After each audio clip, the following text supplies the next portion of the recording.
दा दै सुगासिनो अमायाबो मास मोनसे जाबायमोन दे अमा फिसाया आं थारमाने खाथियाव देखायगोन र' बेसेबांखिनि गिदिर जाखो आरो मास मोनसेयावथ' आदार जानो हानाय जाखायो नालाय बेनिफ्राय आं थारमाने बुंनानै नै अमा गन्द्राखौथ' जोबोर साफा लाखिदों आङो मानो होनना बुंबाथाय नै आं सेन्देलबो गानाखै बेरायबाय थानो हायो आरो बेजोंबो ओजों नै दासो खिलायबाय बिदि खिनायाथ' खिबायानो थागोन साफाखौ खिन्थु मोजां बानायदों ओमफ्राय मेनटेनेन्स खालामनायनि खोथा बेनिफ्राय मोनसे खोथा आं थारमाने बुंनानै होनि सोरबा जुदि अमा बिमा बानायनोबाथाय नोङो अमा फिसाखौ बायनानै सानबोसेजों नोङो अमा बिमा बानायनो हायो ना बेखौ माने गोबाङानो सोरबा मिथिया ओमफ्राय सोरबा मिथियो ओमफ्राय सोरनाबा एसे थाबनो जायो अमा बिमाया माने बायना लाबोनानै जुदि नोङो अमा फिसा बायना लाबोगोन बेनिफ्राय बे अमा फिसाखौ नोङो बिमा बानायगोन अब्ला बेयो सानबेसे नांगोन नोङो बायनायनिफ्राय सानबेसेनि उनाव नों बिमा बानायनो हागोन बेखौ माने सोरबा मिथिया नालाय आं थारमाने बुंनानै होनि जोंनि एक्सपिरियेन्सआ दे माने जों दा जेरै मोनगासिनो बेखौ आं बुंनानै होनि जों जेब्ला अमा फिसा बायना लाबोबायना बेनिफ्राय जोङो बांसिनानो मास मोनबानि गेजेराव माने मास मोनबा जानाय लोगो लोगो अमाखौ माने क्रस खालामनो हायो आरो अमा बिमा बानायनो थाखाय ना मास मोनबानि उनाव ओमफ्राय सोरनाबा मास मोनब्रैफोराव जायो नामाथाय आं बेखौ मिथिया खिन्थु जों दा एक्सपिरियेन्स मोनबाय थानाया माने मास मोनबायाव फुरा जाखाथारो आरो नों बिमा बानायनो हागोन आरो बायना लाबोनानै खिन्थु नोङो सानना ला दा आंनावथ' अमा फिसा अलरेडि दंखायो जोंहाना ओमफ्राय जुदि आंनि बे अमा फिसाखौ आङो बिमा बानायनाय बैसोआ बेसेबांखिनि गोबावनि उनाव जागोन होनना बुंबाथाय 7 मास लागोन मानोना बायनाय अमाया बाजाराव जुदि बायोबाथाय मास मोननै न'आव फिसिनानै हरखायो ना ओमफ्राय बेखौ हिसाब लानानै आरो नों जुदि स्टार्टिंनिफ्राय न'निफ्राय गावनिनो फिसाबाथाय माने 7 मासखौ नांगोन न'निनो फिसाबाथाय 7 मास फिसिनांगोन आरो ओमफ्राय बायनायाथ' मास मोननै एक्सट्रा फिसिनानै फैखायो नालाय बेनिखायनो मास मोनबायाव जायो बायनाय आं देखायना होनि बे मानैया दा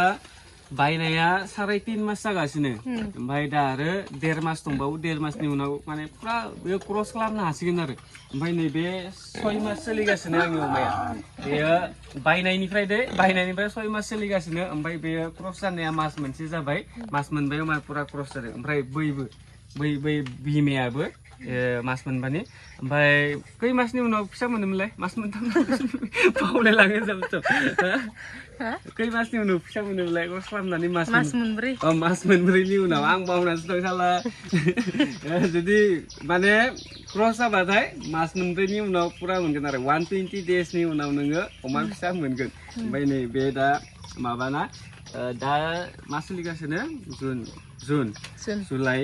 आगस्ट 15 आगस्टआव बेयो फुरा जाहैखागोन 15 आगस्ट तारिख टाइमाव माने बे क्रस खालामनायनि सम जाखागोन आरो ओमफ्राय आरो बेनि मास मोनब्रै उनाव बे नभेम्बरफोराव मोनहैनो हानाय बायदि मोनदों आं August September October November December बेफोरावनो फिसा मोनहैनो हानाय आरो बेयो लाखिबाय थाबाथाय बेनिफ्राय नै बे मासेया सेप्तेम्बरसोआव मोनहैनो हानाय सेप्तेम्बरनि 20 तारिखसोआव बे अमा फिसा मोनहैनो हानाय आरो बे मासेया ना ओमफ्राय बैखौबो थाबनो बोस्लायना दोनसै माने अमा बिमाखौ दा बेथ' मास मोनसे जाखाबाय नालाय बेखौ थाबनो बोस्लायनानै दस्रायाव दोनगोन जों ओमफ्राय आरो बेखौ आरो क्रस खालामलायगोन बिदि आरो बेनिफ्राय नोंथांमोना बुंलाय नोंसोरनिया सोरनाबा माबायदि होननांसिगोन माने सानबेसेनि उनाव जायो दा जोंनाथ' मास मोनबानि उनाव क्रस लायो बिदि माने बिमा बानायनो थाखाय जाहैयो ओमफ्राय सोरनाबा एडभान्स जायो होनदों बेसेबां जायो जोंबो एक्सपिरियेन्स मोनाखैना खिन्थु बिसोरखौ मालाबा थाबबो लानो हानाय एसे मिन्थिनांगोन आरो बे मालिकआ मिन्थिनांगोन एसे थाबबो लानो हानाय एसे लेटबो लानो हानाय नों बेखौ आन्दाज थानांगोन आरो जायबा माने मालिकआ आन्दाज थानांगोन दा बेखौ जोंबो आन्दाज लाबाय थायो ओमफ्राय जोंना मास मोनबायाव जागासिनो दा बेफोरो सानबेसे जायो नायनोसै एडभान्सबो जानो हानाय ओमफ्राय नोंथांमोना बुंबानो जाबाय नोंसोरना ओरैनो आन्दाज बेसेबांसो गोबावजों नों बायना लाबोनाय अमाया बेसेबांसो गोबावजों माने बिमा बानायनायनि बैसो जायो आरो थान्दा मोननायखाय बारा मोनजाखायो दे सावनो नांगौ बाल्थिंसो होखाबायानो आं दहायनो जाबाय दे होमबा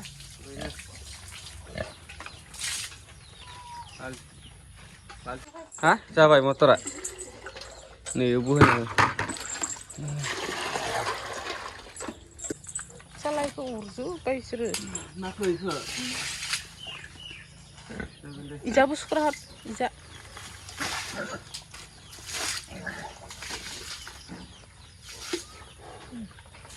जाबाय दे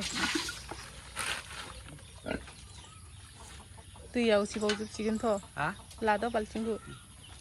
ओमफ्राय इलाय बिमाखौ सुगोन इखौबो सुखरानिसो इखौ थौ गारदे गार जाहैबाय सारनि र' औ मा बिमानो लुनो नामा बिमाखौ एसे थुखै दै साफा फिनोनो लासो बिसोरखौ थुखैनाया थुखैया नामा ओमफ्राय बेनिफ्राय अमायाबो मास मोनसे जाबाय होनना बुंदोंमोन ना नै दा आदार जाहांबाय आरो एसे जाहांबाय बारा नङा ओरैनो जानो रोंदोंसो सोरनाबा 1.5 मासनि गेजेरावनो अमाखौ फानजायो होननानै बुंदों अमा फिसाखौ आरो ओमफ्राय जोंहानाथ' आं मिन्थिनो मोननाय बायदिबाथाय मास मोननै नांगोन नामाथाय मानोना बयनाबो सेम नङा नालाय बांसिन 2 मासावनो फानो खिन्थु सोरनाबा एसे आदार जाग्रोयो आरो ओमफ्राय 1.5 मासाव फाननो हायो दा जोंहाना 2 मासावसो जागोन बायदि मोनदों आङो अमा बिमायाथ' जानो हायो आदारखौ एसे जाबानो खिन्थु जानो रोंहांबाय बिसोरो ओमफ्राय दा बिसोरनो ओरैनो गोरान आदार होयो अमा फिसाफोरनि थाखाय ओमफ्राय बिमानाथ' नैबेजाय बै नै माबा मिलायना दोनदों जायाखैनो नै सालाया मेस्थाखौ मा गोखै खम जाला आं देखायनाय माया फैयो गस्ला जादों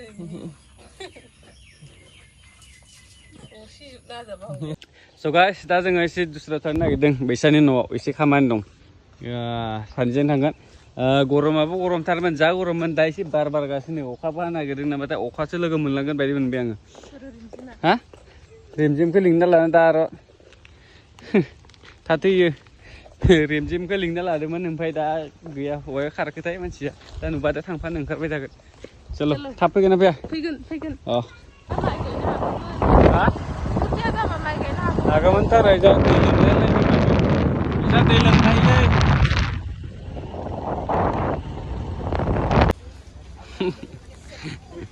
बिराद गोथाव मोनो ना माय मेथाइखौ बिराद गोथाव मोनो नोङो फेभरेट मेथाइ नामा फेभरेट मेथाइ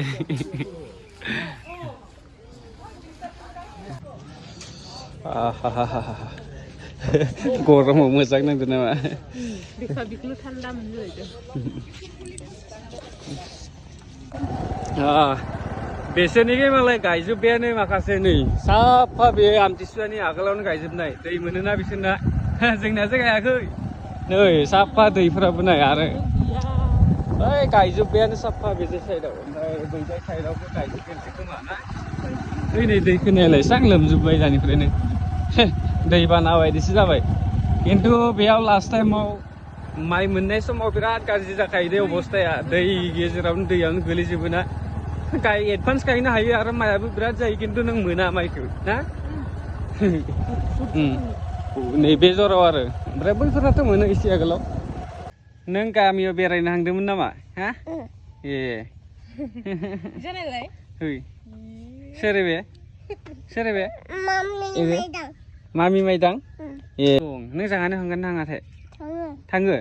ए दा थांगोन ए दा नेना थालायगोनलै हाग्रा जाजोब्बाय ना एकदम देन्जार हाग्राखा हाजोनि हा बायदिसो हाग्रायाबो बिसानि न'आ ओमफ्राय जोंनाथ' बारा गैया जोंना माने एसे खम ना आरो बारिफ्राबो फिसा फिसा बिसोरना आरो बारिफ्रा गेदेर नै अमाया बिसाना नोंनि आइनि होनदों नामा मासे मानै आरो जोंहानि सप्तासे आगोलाव फिसा जानाय दंमोन बेनो आरो बिनि आइनि आं ओमफ्राय बैयाव दं र' आं देखायनि जोंहाना मास मोनसे जाबाय ना बिसोरनाबो मास मोनसे सप्तासे जाबाय आरो बिदि जोंहानिफ्राय सप्तासे सिगां बोरो अमा फिसाफोरा इसानि ओइलाय जोंहाजोंनो समान बोरो मासे मानै ओइलाय लावथब जाबाय माथो हाबलांबाय थायो देखायनो नागिरदो ओइलाय बिसोरनाबो 6टा जोंहानाबो 6टा बिसोरनाबो 6टा ना नों गिदिरसिन माने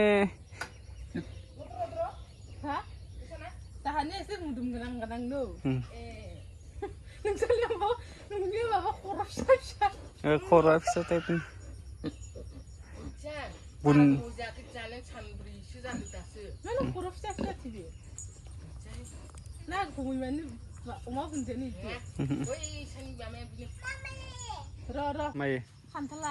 एखे बारा गोबावबो जायाखै खोमा सन सिगां बारा थाइखायामोन खोमा ना देग्लायसो बारा थाइदों खोमा ओमफ्राय थांनाय बोसोराव थाइसेल' थारैना सेन्देल खाना होनांगौ नै सेन्देल खानांगौ दा ओमफ्राय बारायलांबायना फिसा फिसा जाबाय खान्थाला दा खान्थाल जानो बहुद गोबाव जाबाय खान्थाल जाया आरो गरम नाङो होनो खान्थाल जाबाथाय माथो सिगां देनजार जायोमोन सानफ्रामबो लाबोयोमोन सिगांथ' बेखौ दाहेननानै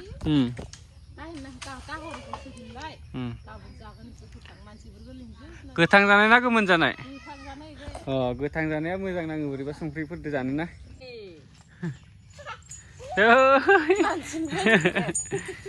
गेदेर गेदेर बा थाइजौआ दोन एबा सायाव दोन दोन दोन एबे सायाव दोन एबा दोन दोन अ इजा